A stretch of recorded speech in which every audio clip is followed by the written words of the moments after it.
Man, did that one feel good. For about, I don't know, 38 minutes. Really the tail end of the second there. The third was a little sketchy, but basically the whole first two periods were absolutely fantastic. Continuation of the Carolina game. The team defense was phenomenal. Shout out to McGill, Lindy Ruff, and the rest of the coaching staff. As we've heard, there's been some slight tweaks to the defensive scheme. Essentially, the center now has the below the dot responsibility in the D zone as opposed to it being the closest man and having to make reads. And that seems to have been making a world of difference, whether you want to say that is just helping out the younger or at least less experienced, whether it's NHL experience or as a Devil experience defenseman, or it's also helping out the wingers and forwards, whatever. Doesn't really matter. Whatever they did and whatever they are doing, that's what we love to see. Felt like an almost start to finish dominant type game through the second. Felt like we were going to get one of those, but Seattle definitely got momentum from their power play, even though it didn't score. Heading into the third period, continuing into the third period, and it definitely kept up a lot of pressure. They didn't dominate the third per se, but they definitely had the lion's share of chances. They definitely controlled the puck more, but you kind of expect that from a team that was down 3-0 for half of the period. But we'll go ahead and talk about that a little bit as we're going to go ahead and start back early on there in the first period.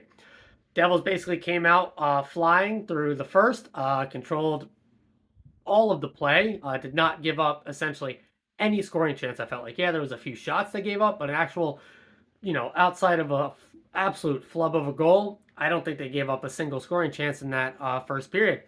And the power play actually showed up. I felt like the power plays actually had its chances before Jack got back. It's had its chances when Jack was back in the past too. But finally it connects, and it wasn't even on like a real set play. It was Jack Hughes is the automatic zone entry. Absolutely great, fantastic vision on the pass from him to Nico. The Nico pass back over to Toffoli, who controls a slightly bouncing puck. And then the absolute craziest bounce almost I think I've ever seen in 30 plus years of watching hockey, where, yeah, we got the deflection, which isn't the crazy part, but it hits the post, bounces back into the blue paint, and then bounces back into the net from there. I don't think I've ever really seen a puck go fairly clean off of a post, back into the blue paint, and then without anything else touching it, reverse itself back into the net. But we'll take it. It was the only power play goal of the game, even though we had multiple chances, especially I think it was it the second or third power play where it was like 7, 8, 9 million shots on net. Just none of them actually went in. And it was a great way to end the first. Heading into the second, that was up until the last like minute 30. One of the most dominant periods of this season by far. We didn't give up a shot until 15 minutes into the second period. We had the Jack Hughes patented off the goalie mask into the net goal. Love to see that for him. 2 points for him on the night as a Fantasy Jack owner. Extra special every time he's on the score sheet. And then we had the beautiful drive to the net by A1 Timo Meier, who took the one guy out with must have just been like maybe an awkward with his hip. I don't know what the injury quite was, but Timo took a guy out along the boards with what looked like a not even that crazy of a hit. It was definitely a solid hit. I mean, Timo's a thick boy, but it wasn't anything super crazy. And so, I mean, the guy was out, and Seattle played with 5 defensemen. We know Marino took a really hard crash into the boards where he was kind of in and out, and then really, I think only missed a shift, maybe two, but I think it was only one. He was back out fairly quickly. Had to go back down the tunnel a second time, but then came right back out. So that was good to see because my first look at that crash into the boards was not a great feeling. But glad to see he finished out the game strong, was healthy. But back to Timo, drives the net, does the bulldog play, doesn't score on it, but instead rebound, puck hits off a skate right to Mercer, and Mercer and his patented area at this point, it really feels like right in the net front for him. I do like those two on a line together for that reason, and they come together on another goal. Love to see that, and that is the 3-0 score line that I thought we were going to end the game with the 4-0. We had the Nemec shot. Shout out to Nemec, who just, every episode, I feel like I'm talking this kid up, and he just keeps doing more to make me want to do it more.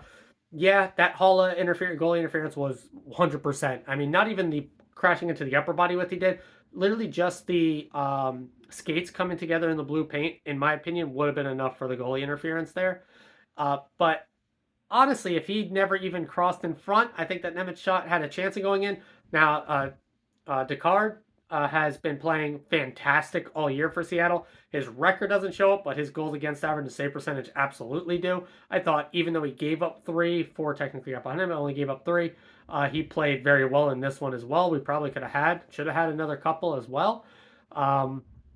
But Dawes had the one stop there in the second on the breakaway, the first shot that they got the 15 minutes in. That I thought almost sealed the deal for us winning this game. Hadn't seen a shot in over 15 minutes. His first shot of the entire period. Guy is basically on a clean breakaway there and just stuffs him. That was a fantastic save there because it was really up until a little bit into the third period. The only goal chance really through the first two that I thought Seattle had at all. Then we went to the third period. Now, like I already said, Seattle kind of had a bit of momentum coming off of the power play. They were down 3. They were going to put some risk into their game, as Daniel likes to say. They were taking advantage of the Devils maybe sitting back a little, wanting to protect the lead. And I've been a Holtz defender on this channel, and it was definitely a little bit on Dawes, but that goal, in my opinion, was a bit on Holtz. Now, if he makes the block on the pass, which he was really close on getting the stick check, he was really close on stopping it with his body, but neither of those actually happened, and instead the pass gets clean through to his guy, absolutely his guy to defend. We know the system that the defensemen are basically the winger's responsibility with the quote-unquote new defensive setup. Between the dots, below the dots, that's on the center. Up high with the defensemen or following them down low, that is on the wingers. And so that is Holt's guy. Yes, he had the chance of blocking the pass, but he didn't. And instead, the guy gets to basically walk right in and get a clean wind-up look. Now, Dawes also had a clean look at it. Should he have had that? Probably. But shouldn't have been that clean of a look either way. So I'm going to give probably a 60-40, 60 on Holtz, 40 on Dawes. I would even hear arguments flip it, 60 on Dawes, 40 on Holtz, because clean look goalies, you want to have them to have it. But either way, you only give up the one. It was so close to having 2 back-to-back 60-minute no-goal efforts. Shout out, Dawes, all that stuff would have been fantastic, but not yet. Not yet. What else? Luke continues to be fantastic defensively. I don't think I saw a single lapse between him or Nemec. Offensively, we know those two continue to cook. Marino, I thought, still had a strong game. Miller had the one flub play that led to the scoring chance there by Seattle. It's one flub play, but if I got to nitpick something here, because I didn't really at all the last game, that would be one. And then if I got to rip apart any defenseman, it's going to be Ball in this one. I've actually been a big Ball fan for quite a while. I know he's fallen out of favor a little bit with Devils fans lately. Not so much me, but this game was definitely rough on his part. It wasn't just the penalties. It was kind of getting beat behind the net a couple of times, some stick possession stuff there, and breakout passes. And then obviously the penalties on top of that didn't help.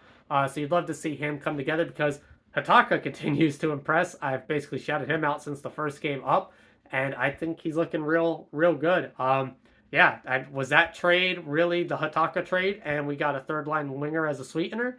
Some are saying it. Forward-wise, Nico line again is looking solid. It wasn't dominant. I thought Jack's line, Jack specifically, continues to look real good. We know he's going to get the shots on net. We know he's going to get his chances.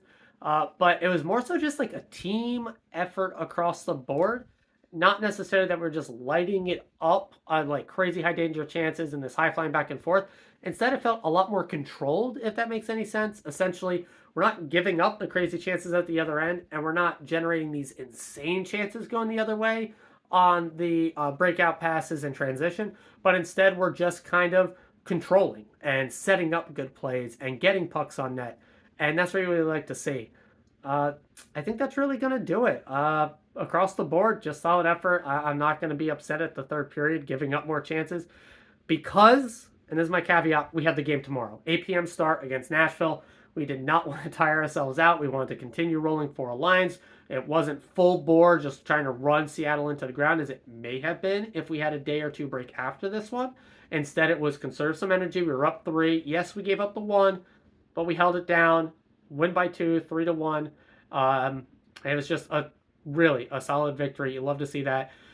Dawes was not tried too hard, so I could see them going Schmid, who's struggled, but he's had some good games. I don't begrudge the coaching staff here. I think they've gotten burned twice now with a VTech back-to-back and a Schmid back-to-back. So my guess is we're going to go with Schmid instead of potentially burning a third back-to-back set here. And we know how the back half of back-to-backs have been on the season. Only 1 win, a gabillion losses, 1 overtime loss for a point there, but Nashville's on a 2-day rest. They're going to come out flying. They're at home. We got a 2-hour travel tonight. We do go to the other time zone, so it kind of makes up for an hour, but it's a rough one. But no excuses. This is a game the boys should win.